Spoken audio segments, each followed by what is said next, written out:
Hi, my name is Brad. I work at Colour Nation, London Hairdressers.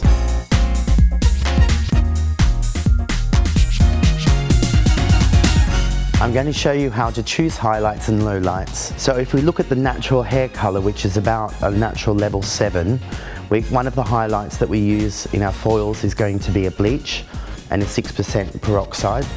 The other is going to be a high lift tint. And if we're looking to do lowlights in this type of hair, we don't want the lowlights to be too dark so it looks like really dark stripes through the hair. We want to get as close to natural as possible. So I'm going to use natural tint on about a level 7.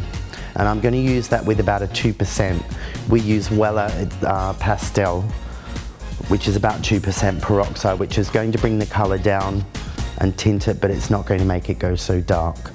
We only need a very low volume peroxide to develop the low light because we don't need to lift the hair, we're just depositing colour.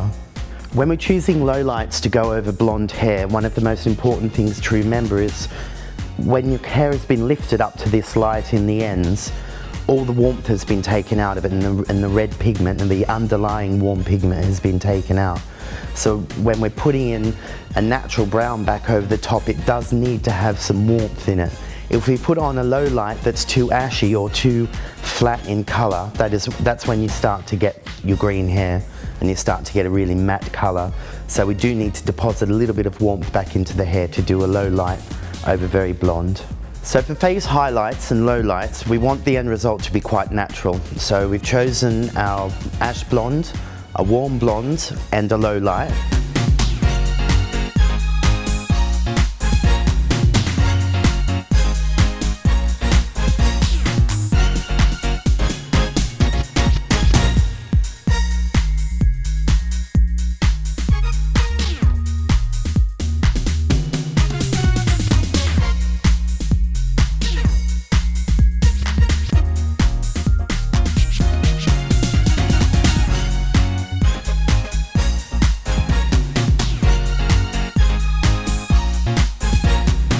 So we chose highlights and lowlights.